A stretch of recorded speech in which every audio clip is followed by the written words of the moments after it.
chacun, ce cheval les refoua chez les mâles, une shmat, ce que vous voulez. Alors on est aujourd'hui on va rentrer dans le 4e jour de Pessah. Et voilà, les jours ils passent. Et chaque jour est sa kedusha. Hier on a expliqué le pasuk de la avoda. Kadosh Baruch Hu, il veut qu'on fasse une avoda, un travail dont, lorsqu'on ne mange pas le hametz, ce qu'on appelle avodat Hashem. Hashem, il veut qu'il y ait une avoda. On sait très bien que le mot avoda, ça veut dire travailler. Mais nous aussi, on explique que dans la vie, il faut travailler. Les midot, il faut un travail aussi. Vous savez, beaucoup de fois, on dit le mot « je travaille à ma tête », on fait travailler la tête. Vous savez qu'aujourd'hui, on parle, la Torah aujourd'hui, elle dit une phrase, la paracha qu'on a lue ce matin, elle dit comme ça « Rishit bikore admatecha tavi bet Hashem, elokecha lo tevashel gidi b'chele bimo » La Torah, elle te dit, elle te donne Rishit bikore admatecha, les bikorim. Les bikorim, ça veut dire les prémices. Tu vois un arbre, il te donne ses fruits. Dès que tu vois l'arbre, il commence à donner des fruits. Alors la Torah te dit, tu fais un siman, un signe dans le fruit, et une fois que ce fruit-là il devient bien, tu l'apportes au Beit HaMikdash, c'est ce qu'on appelle les bikurim, et tu dis à Kadosh Baruch Hu, merci pour toute la parnassa que tu m'as donnée, merci Hachem, voilà. Rishit bikore admatecha tavi bet Hashem, elokecha lo tebashel gidi b'chele bimo. Et il faut savoir une chose. Cette paracha de Bikurim, on la lit aussi avec la paracha de Pesach. Et Chag HaMatzot, Tishmor, Shiv'at Yamim, Toch HaMatzot. Il faut respecter la fête de Pesach. Pendant 7 jours, tu manges la matzah. Et voilà. Pour que tu te rappelles qu'il y a Tzata b'Misraël, Vilo Epenarekam. Après, la Torah, elle te parle de. C'est extraordinaire. Chag HaKatzir, בחג הקציר, ביקורי מעשיך שיזרע בשדה, בחג העשי בצאת השנה בספיחה את מעשי ידיך, 3 פעמים בשנה, התורה te parle 3 fois dans l'année, il faut venir au Beit HaMikdash. Tout ça, ça demande beaucoup de réflexion. C'est des psukim. On les lit comme ça, on les lit, voilà. Il faut venir 1 fois par an, et 3 fois par an à Yerushalayim, il faut manger la galette, etc. Et ne mange pas. Et ne mange pas le lait et la viande, et voilà, il faut apporter le biku. On les lit comme ça, mais c'est pas vrai. Il y a celui qui est ma'amik, celui qui lit bien les psukim, il réfléchit. On est à Pessah. À Pessah, il y a une avoda. La avoda de Pessah, c'est la avoda de l'Emouna. C'est la avoda de Pessah. Que tout vient de Hakadosh Baruch Hu. C'est ça la avoda de Pessah. La avoda de Pessah, c'est que tous les miracles qu'on a vus en Égypte, c'est des miracles qui se répètent. Pourquoi c'est des miracles qui se répètent? Parce que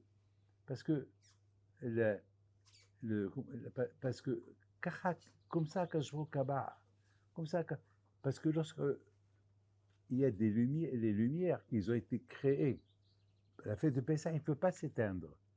Ils ne peuvent plus ne pas venir. Donc chaque année, ils retournent, ces lumières-là. Que ce soit de Pessah, que ce soit de Sukkot, que ce soit de Shavuot, que ce soit de Hanouka, que ce soit de Purim. Ces lumières-là qui ont été créées par le miracle de la fête, ça revient, c'est un cercle. Ça vient tout le temps, ça vient tout le temps. Ils ne disparaissent pas, ils restent toujours, ils viennent, et toujours ils viennent, et toujours ils viennent. Donc mes amis, chaque fête est sa avoda. La fête, par exemple, la avoda de Sukkot, c'est une avoda aussi. C'est-à-dire, il faut avoir la émouna, Akadosh Baruch Hu, même si tu es dehors, Akadosh te donne ta parnassa, et il faut être batel, il faut t'annuler, parce que beaucoup de fois, on croit, on est à la maison, on croit qu'on est... N'oublie pas qu'un jour, tu vas plus être... il faut pas croire que ce monde-là, il est kavoua, que ce monde, il est fixe, c'est araï, on n'est que de passage, comme le Hafiz Haïm. Il avait toujours une valise à côté de la porte, Hafiz Haïm. Et pourquoi il avait cette valise à côté de la porte? Pour qu'il se rappelle qu'il est que touriste dans ce monde-là. Lorsqu'on voyage, quand par exemple on est venu ici, on est venu pour 7-8 jours, c'est tout. On est venu avec des valises. Et après, on n'a pas porté tous nos meubles. Non, non, on vient que pour quelques jours. Donc, Sukkot, Sukkot, parce qu'on était dans le désert, on était dans les cabanes. Il faut se rappeler, parce que l'homme, il a toujours tendance de croire il va vivre éternellement. C'est pas vrai. C'est pas vrai. Et bien sûr, la fête de Matan Torah, c'est la fête des lumières de Matan Torah, des miracles que je il a montré à Israël, en Ozmi Bado, il aura beaucoup. C'est la fête de Hakadosh Baruch Hu, il distribue la Torah, c'est le din, comme qu'à Shavuot, à Rosh Hashanah, Hakadosh Baruch Hu donne la Parnassa, alors à Shavuot, Hakadosh Baruch Hu, il donne la Torah. Il te donne la Torah, mais Hakadosh Baruch Hu, il voit est-ce que tu l'aimes. Hakadosh Baruch Hu, il voit s'il sait que tu l'aimes pas, il ne te le donne pas. Donc il y a des lumières les lumières de Shavuot qui se réveillent. Donc mes amis, et Pessah, voilà, Pessah c'est la fête de la Emouna, la fête de la Emouna, et bien avoir la foi en Hakadosh Baruch Hu avec Simha, avec joie comme on a expliqué hier. Mais voilà ici la Torah, elle nous parle de Pessah, elle nous parle de Rosh Hashanah, elle nous parle de Sukkot, de Shavuot, elle nous parle de... Mais ce que j'ai beaucoup aimé ce matin, c'est Rishit Bekore Admatcha Tavi Bet Hashem. Les prémices. Hakadosh Baruch Hu, il veut que tu les apportes à la maison de Hakadosh Baruch Hu. Et pourquoi? Pourquoi Hashem, il veut que j'apporte des Bikurim à Yerushalayim? Quelle est la raison? Alors, le riche, il va les apporter dans un plateau en or, et le pauvre, il va les apporter dans un plateau en paille. Mais il faut qu'il mette dans un plateau. Il faut qu'il décore. Même s'il a quelques arbres, 2, 3, 4 arbres, vous imaginez, le riche, il vient avec un plateau d'or, avec toute sa famille qui vient avec Hakadosh Baruch Hu. Et tu vois, le pauvre, lui aussi, il faut qu'il vienne. Et le pauvre aussi, il va venir avec un petit plateau en paille. Et aussi, il va apporter Bet Hashem, la maison de Hakadosh Baruch Hu. Et la Torah après te dit, n'oubliez pas le débachel qui dit, il ne faut pas cuire le lait et la viande. C'est de là que Hachamim ils apprennent, il ne faut pas mélanger deux. Maintenant, on va essayer de comprendre ces prémices-là, pourquoi on doit les apporter Bet Hashem. Pourquoi Bet Hashem? Pourquoi la maison de Hakadosh Baruch Hu? Alors, à Botaï, toutes les fêtes que Hashem nous a données, ces 3 fêtes principales, Pesach, Shavuot et Sukkot, serait ce qu'on appelle Aliyat Regel. En bas, à l'époque, ils marchaient à pied. Il n'y avait pas d'hélicoptère, il n'y avait pas de voiture, il n'y avait rien du tout. Il n'y avait que les chameaux, les ânes, et comme ça, ils venaient. Bet Hashem, ils viennent, Bet Hashem, vous imaginez qu'ils vont venir avec un plateau. Sukkot, il va venir avec un plateau, les Bikurim avec un plateau. Mes amis, là, la Torah, elle veut être madgish, elle veut être claire que l'homme, il a toujours tendance à avoir cette gava. Regarde, tout ça, c'est à moi. Ben, Hakadosh Baruch Hu, il veut te dire, non, tout ça n'est pas à toi. Moi, j'ai donné, c'est moi qui les ai donnés. C'est moi qui te les ai donnés. C'est moi qui te les ai donnés. Et bien, le juif, lorsqu'il vient, il vient avec cette idée-là. Rien n'est à moi. Tout vient de toi, Hakadosh Baruch Hu. Et il faut qu'il vienne Bet Hashem. Pourquoi il faut qu'il vienne Bet Hashem? Pourquoi il ne reste pas chez lui à la maison? Je ne sais pas, il les donne, ou bien je ne sais pas pourquoi il faut qu'il les apporte. Quelle est la raison? Eh bien, Rabotai, la raison, elle est parce que pendant tout ce laps de temps qu'il est sur le chemin, il marche. Je vous dis que des phrases, des choses simples. Il va marcher, il va marcher, il va marcher. Il habite à Eilat, il faut qu'il vienne à Yerushalayim avec un plateau. de fruits. C'est ce qu'on appelle les plateaux de fruits, les prémices. Il vient. Et chaque fois, il faut qu'il fasse attention, qu'il ne les perd pas, parce qu'il faut qu'ils appellent Beth Hachem. Et chaque fois, il les regarde, il les regarde, il les regarde, il les regarde. Et pendant ce laps de temps qu'il les regarde, il dit merci à Kadosh Baruch Hu. Merci à Hachem. Et si par exemple, il va les cueillir chez lui à la maison, il va les cueillir, il va les manger, il va donner un Cohen, je ne sais pas quoi. Et après, non. Kadosh Baruch Hu, il veut que tu amènes ce qu'Hachem t'a donné pendant toute l'année, tu les amènes et tu les regardes, et tu le regardes, et tu le regardes. Vous savez, de Elat, je ne sais pas où vous habitez, de venir de là où vous habitez à pied, et tu les surveilles, tu dis à ta femme, et surveille le plateau. Et le plateau, ben, on va pas, c'est ce que Hachem nous a donné. Donc, et chaque fois, tu regardes. Tout ça, pourquoi? Pour que ça rentre dans ta tête. L'idée que tout ce qu'Akadosh Baruch Hu t'a donné, ça vient de lui. Par exemple, Pessah. Réfléchissez un peu. Quelle est la raison pourquoi on mange la galette, on mange pas le hamet? Tout ça pour se connecter avec une phrase. Et s'il n'y a pas eu la sortie de l'Égypte, on ne serait pas là aujourd'hui. S'il n'y a pas eu la sortie de l'Égypte, eh ben on n'aurait pas reçu la Torah. S'il n'y aurait pas eu la sortie de l'Égypte, eh ben il n'y aura pas eu ni Rosh Hashanah, ni Kippour, ni Sukkot. Ça veut dire que tout dépend. Tout le monde est attaché avec Pessah. Et s'il n'y a pas eu la sortie de l'Égypte, ben, il n'y aurait pas Hanouka. Et si on ne serait pas sorti de l'Égypte, ben, il n'y aurait pas eu Purim. Donc finalement, Rabotai, c'est ce qui tient avec la corde toute l'année, ben, c'est Pessah. C'est Pessah qui tient toute l'année, il la tient. C'est Pessah qui la tient. Et c'est la raison pourquoi, Rabotai, le Inyan de Pessah, c'est aussi un Inyan de Bitoul, un Inyan de s'annuler devant Akadosh Baruch Hu. Mais regardez cette belle phrase que la Torah dit. L'otibachel guidi pehelivimo. Alors moi, tout à l'heure, j'ai réfléchi un peu. C'est quoi guidi? C'est quoi behelivimo? C'est quoi? Alors, ma tête, elle tourne. Elle essaie d'expliquer ce pasouk-là, mais j'ai envie d'expliquer ce pasouk-là d'une manière différente de ce que vous avez l'habitude d'entendre. Les Hakamim de ce pasouk-là, il explique facile. Ils disent le lait et la viande. Le tibach, il ne faut pas cuire. Guidi la viande avec halab, avec halab, halab, avec le lait. Comme ça. Mais non. Si vous voyez, c'est quoi Guidi? Guidi, c'est le chiffre 17. Guidi, c'est le chiffre 17. Alors, c'est quoi 17? 17, c'est Gematria Tov, Ve'en Tov la Torah. Ça veut dire, hey, il y a une azaraya, il y a Hachem, il te met en garde.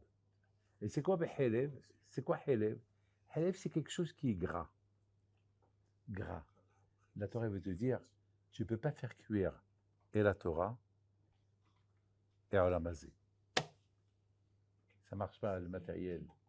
Ça ne marche pas. Helev. Ah ben, je vais vous dire pourquoi je suis arrivé à vous dire ça. Alors, je vais vous dire. Alors, il y a un pasouk dans les prophètes qui dit lorsqu'Akadosh Baruch Hu, il a vu que le roi Hiskia était un grand tzaddik et qu'il n'avait pas d'armée, comme hier on a expliqué. Il n'avait pas d'armée, il n'avait pas de, comment ça s'appelle, de néchek, il n'y avait pas de soldats, pas d'armes, rien du tout. Il a dit à tout le monde, il y a Akadosh Baruch Hu, il faut étudier la Torah. Alors Akadosh Baruch Hu lui dit, alors je vais t'envoyer Sanherib. Je t'envoie Sanherib. Alors on a posé la question, c'est ça, Zotora Vizotrara. Le pauvre Hiskia, il se donne à la Torah et Akadosh Baruch Hu il envoie le Makkah, il envoie Sanherib. Il y a un prophète qui dit que Sanherib, on l'appelle Sanherib Helev. On l'appelle le gras. Ça veut dire que Sanherib, lui, il a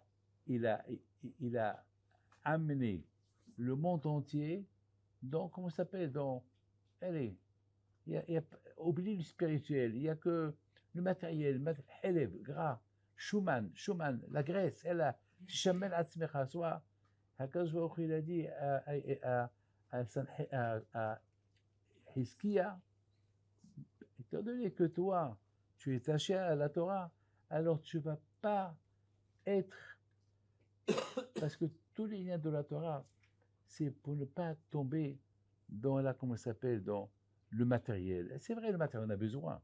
On aime le matériel, il faut bien manger, il faut avoir de l'argent et tout. Mais il ne faut pas simplement, il ne faut pas que le matériel nous emporte, c'est tout.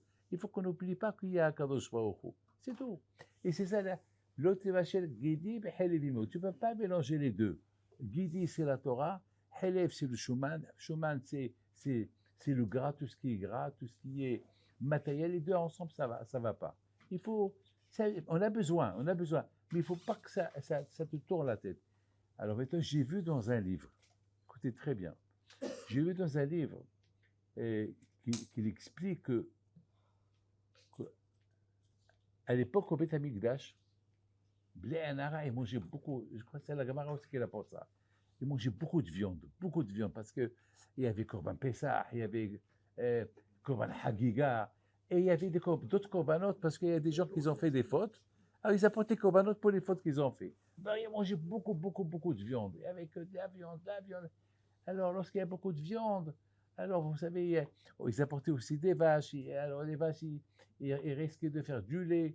Alors, quand je vois au coup, puisqu'il y avait beaucoup de viande, alors quand je vois au coup, il a porté cette halakha-là de ne pas manger le lait avec parce qu'il y avait beaucoup de viande. Mais vous imaginez combien de viande est mangée dans le Beth Amikdash? Plein de viande. Plein de viande. D'un côté, Akash Baruch Hu, il nous dit, faites attention, il ne faut pas être, il faut pas. Et d'autre côté, Rabotai, tout celui qui mange parce que la Torah lui a dit de manger, il ne va pas fauter. Parce que ce qui est plus important, c'est que je sais que je fais ça pour Akadosh Baruch Hu. J'ai mis ça dans Akadosh Baruch Hu. Lorsque tu fais la chose et tu mélanges, tu fais ça, les Shim Shamaim, tu fais ça pour Akadosh Baruch Hu, tu n'as rien à craindre. Mais si là, tu mélanges la fête et qu'elle devient ta fête à toi, alors là, c'est là où il y a le problème. Là, il va y avoir un problème que tu vas manger la viande et le lait et la viande. C'est-à-dire, lorsque tu fais la chose pour Akadosh Baruch Hu, il y a des kilos de viande que tu vas manger pendant cette fête-là, mais c'est pas grave, ça va pas perturber ta tête. Pourquoi pas tu fais ça pour Akadosh Baruch Hu? Lorsqu'on fait la chose pour Akadosh Baruch Hu, on n'a rien à craindre. Et je voudrais vous raconter une très belle histoire. Il y a avec nous quelqu'un.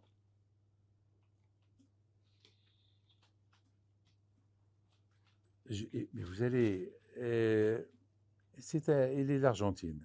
C'est une famille d'Argentine qui sont là. Et il y a ici le couple, toute la famille sont là.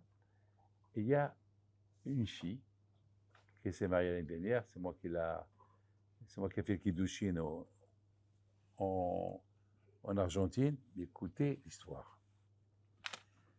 Il y a à peu près 23 ans. Il y a à peu près 23 ans, j'avais terminé la construction de la yeshiva d'Ashdod. Très grande yeshiva, une belle synagogue, 6000 mètres carrés de construction. C'était un rêve. Mais Baruch Hashem, grâce à le bon Dieu m'a aidé, et voilà maintenant, il me manquait pour commencer à meubler l'intérieur. J'avais un an devant moi pour meubler les chaises, les halles, etc., etc. Voilà, je me trouvais en Argentine, un Shabbat, et voilà, c'est la famille Suède, voilà, je vous le dis, et toute la famille était là. Vous savez, lorsqu'il y a la Simha, livret Torah, etc. Et voilà,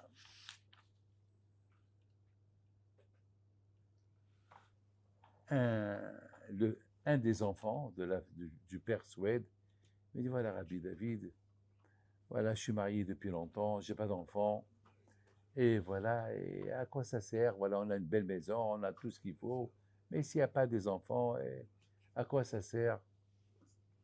J'ai rien dit. Je dis, ben, Ezat Hashem, quoi, quand je vais au coup. Il me dit, Rabbi David, je veux une promesse. Je dis, il n'y a pas de promesse. Ça, c'est à cause de qui décide. Bon, ça se termine comme ça. Le lendemain encore, on était là. Et voilà, encore il vient. Alors là, je devais faire la sieste chez lui. Alors je suis rentré pour faire la sieste. Il me met dans sa chambre. Il me dit, à quoi sert toute cette grande maison et il n'y a pas d'enfant? La même récitation de la veille de Shabbat. Il dit, Be'ezat Hashem, il faut prier à Kadosh Baruch Hu, Be'ezat Hashem, et non, mil bado. Il faut avoir l'émouna, le bitachon. Il me dit, alors, il paraît que maintenant, tu veux construire maintenant, tu as besoin d'argent pour... Je lui dis, oui, Be'ezat Hashem. Il me dit, je vais tout payer. Je le regarde. Je vais tout payer, mais ça coûte cher. À l'époque, 80 000 $, il y a 22 ans, c'est de quoi acheter un appartement. Je le regarde, je lui dis, c'est beaucoup, hein? Il me dit, eh ben, je vais les payer. Alors je lui dis, ben, il faut réfléchir, parce que c'est trop. Le chiffre, il est gros. Il me dit, je vais payer, mais je veux que tu me donnes tes 2 costumes avec lesquels tu es venu. Les costumes, pourquoi 2 costumes? Il me dit, parce que je veux 2 enfants. Il me dit, je lui dis, quoi? Tu veux 2 enfants? Tu crois que moi je suis ici je distribue les enfants ou quoi? C'est quoi 2?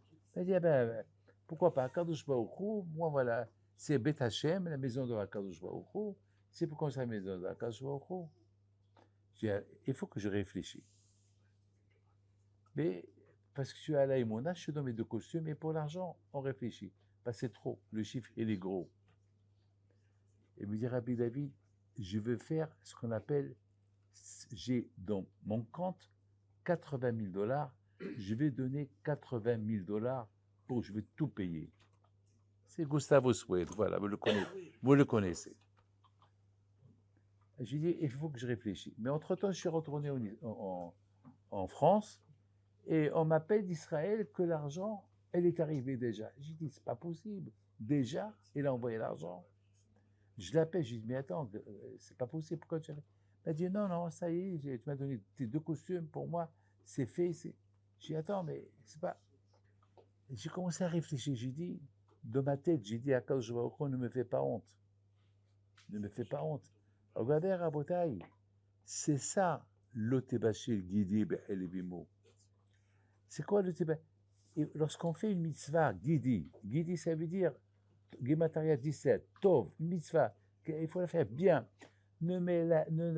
L'autochal, il ne faut pas la mélanger avec le matériel, élève. Tu fais ça. Parce que Bémet, ce qui s'est passé après, c'est de la folie ce qui s'est passé après. Parce que ce qui s'est passé après, c'est que 2 mois plus tard, sa femme est tombée enceinte. Et qu'est-ce qu'elle avait dans le ventre? 2 enfants. Ce que lui, il voulait. J'ai commencé à trembler. Rabotai, je rigole pas. Si on veut réussir, il faut savoir, tu fais la matzah, il ne faut pas qu'il y ait le hametz. C'est ça le secret de la matzah, le secret de ne pas manger la hametz, parce qu'on sait le klal, on sait en général, ça peut être batté. Par exemple, si vous avez une dafina de, je sais pas moi, pour 100 personnes, il y a un chat qui tombe. Est-ce qu'on peut manger la dafina ou pas? Oui, parce qu'elle est batté le bichichim. Elle est annulée. Tu enlèves le chat, il mange. Il va avoir un peu de goût de chat, mais c'est pas grave. C'est pas grave. Tu enlèves le chat et c'est batté bichichim. Tout est annulé. Et c'est ça. Mais le hametz, afilo bemachéo. Mais le hametz, même 1 gramme, rien du tout, ça veut dire que la Torah dit l'ot et bachel guidi behelim.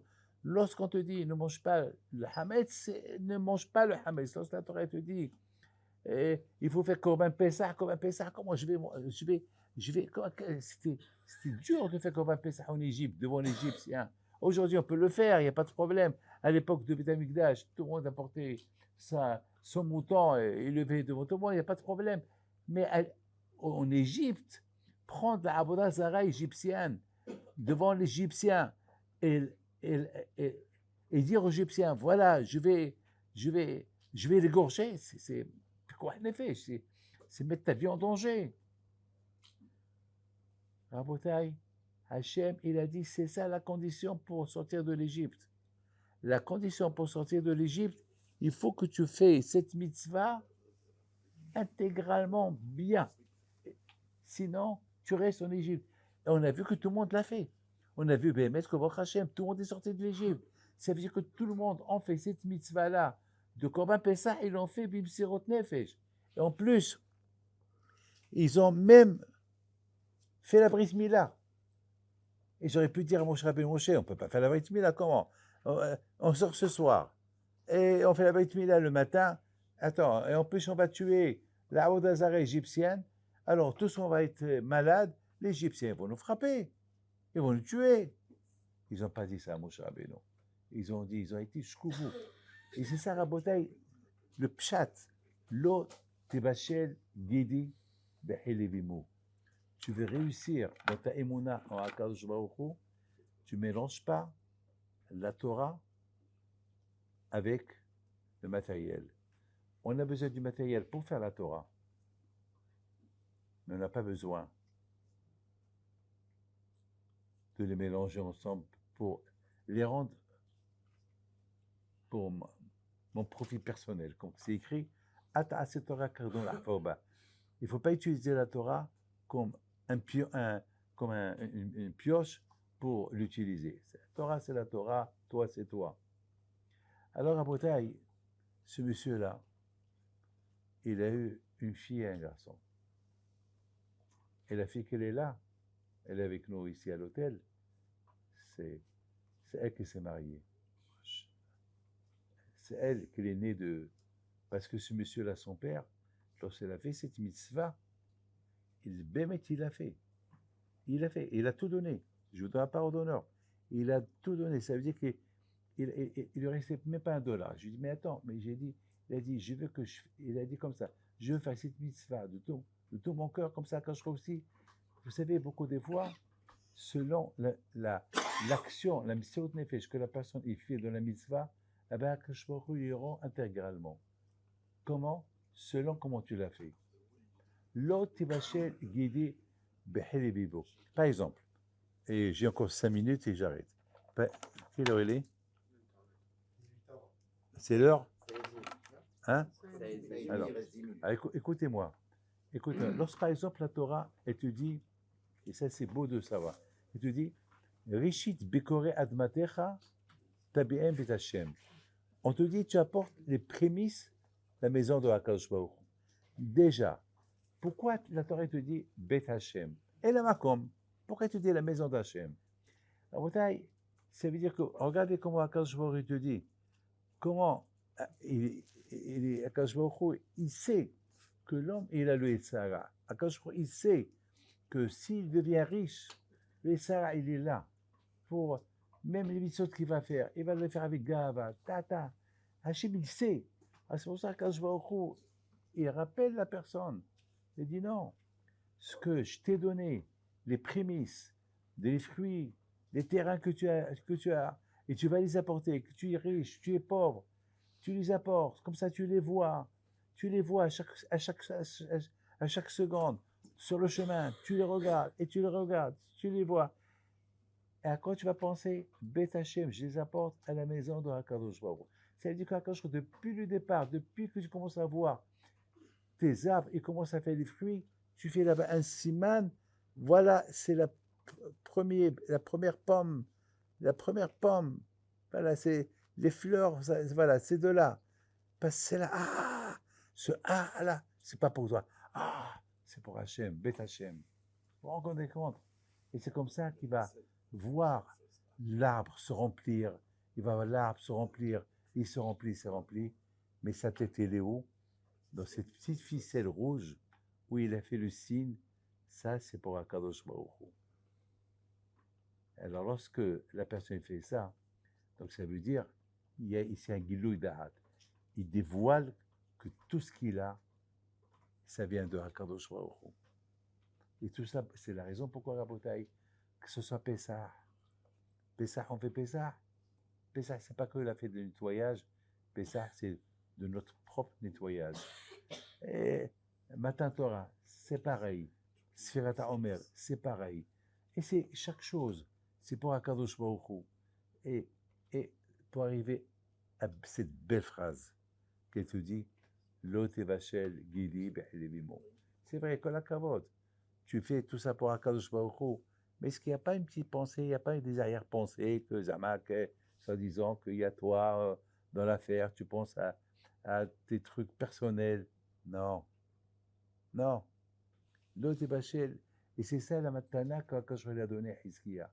Parce que lorsqu'Hachem il a vu Hizkiya, le roi Hizkiya, que tout ce qu'il a fait, il a fait pour Akadosh Baruch Hu, il a dit à ce Hizkiya-là, il n'en profite pas du Shuman de Sanherev, il n'en profite pas de la graisse de Sanherev, alors je vais lui envoyer Sanherev. Pourquoi tu l'envoies Sanherev? Pour qu'il tombe dans ses mains. Pour que Sanherev il tombe dans les mains de celui-là, qui n'a ni armée, ni soldat, ni rien du tout. Vous savez qui ça a dit une fois Hizkiya? Il dit Hachem, moi je ne suis pas comme mon grand-père David Ameller. Mon grand-père David Ameller, lui, il disait Hachem, envoie-moi tes ennemis, je les combats, je les tue. Il y a le petit-fils de David Ameller, il dit Hachem, moi, envoie-moi tes ennemis, mais aide-moi pour les tuer. Et il y a encore le arrière-petit-fils de David Ameller, il y a eu Assa, le roi Assa, après il y a eu Yoshaphat, mais j'avais dit Hachem, moi, je monte sur le. Non. Yoshaphat, après c'est Assa. Il dit moi, je monte sur le cheval et les ennemis tombent. Très bien, c'est ce que Hachem il a fait. Mais Hizkiya, il a dit Hachem, moi je reste dans mon lit, on va voir tes ennemis et tu t'occupes d'eux. La émouna qu'il avait, Hizkiya. À tel point qu'il ne voulait pas se marier. Parce qu'il a dit, si je me marie, je vais m'occuper de mes enfants, je vais étudier la Torah. Je ne veux pas marier. Mais Akash Baruch Hu, après, il a poussé à se marier. Il y a des limites. Rabotai, je termine avec une belle histoire que je vais vous raconter.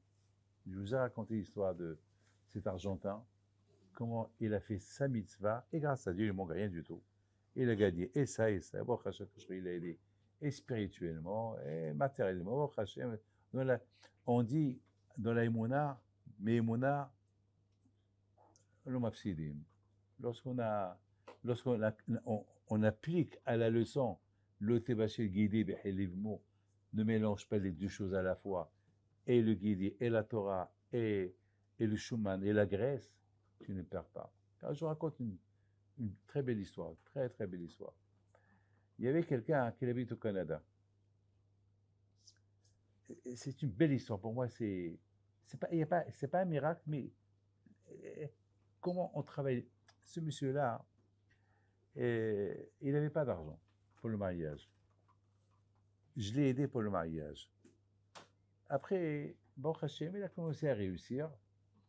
Après, il me dit, mais il n'a pas d'enfant. Alors, je dis, tu sais quoi? Rends-moi mon argent que je t'ai donné. Non, je rigole pas. Je dis, rends-moi mon argent. Je lui ai donné 10 000 dollars pour cette cas-là. C'est pas que là, tu travailles bien, tu me le donnes, je les donne à quelqu'un d'autre. Il me les a donnés, sa femme est tombée enceinte. Maintenant, il s'occupe de. On a un Beth Midrash à Montréal, il s'occupe, lui, on l'a ouvert l'année dernière. Mais maintenant, comment on l'a ouvert? Écoutez bien.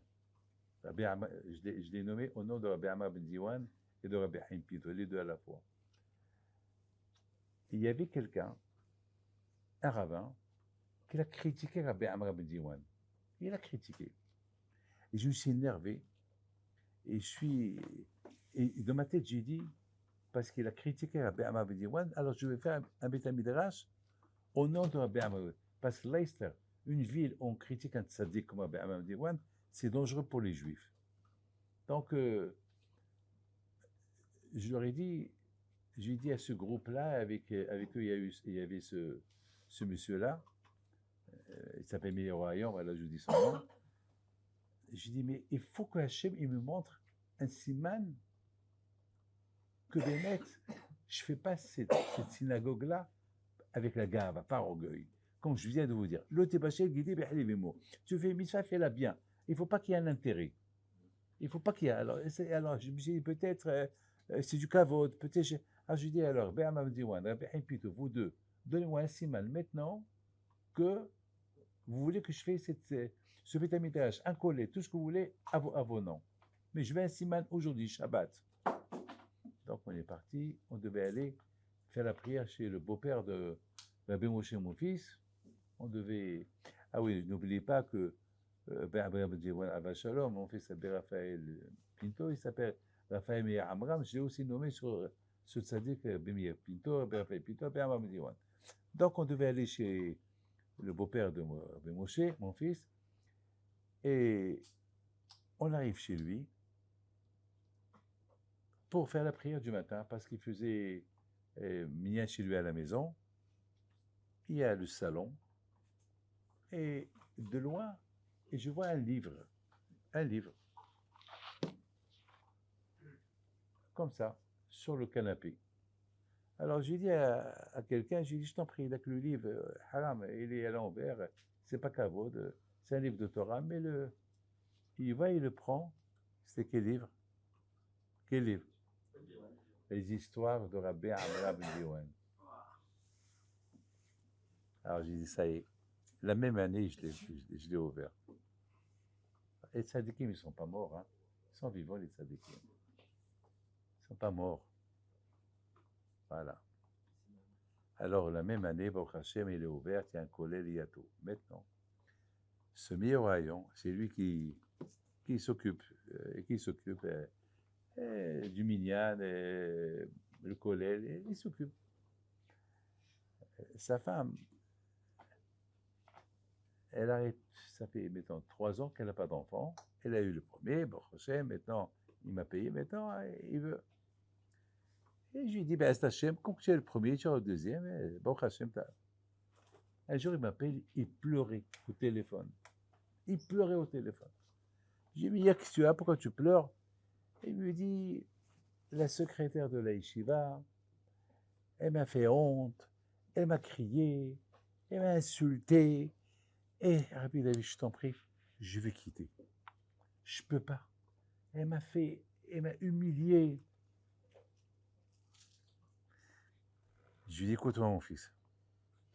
On dit,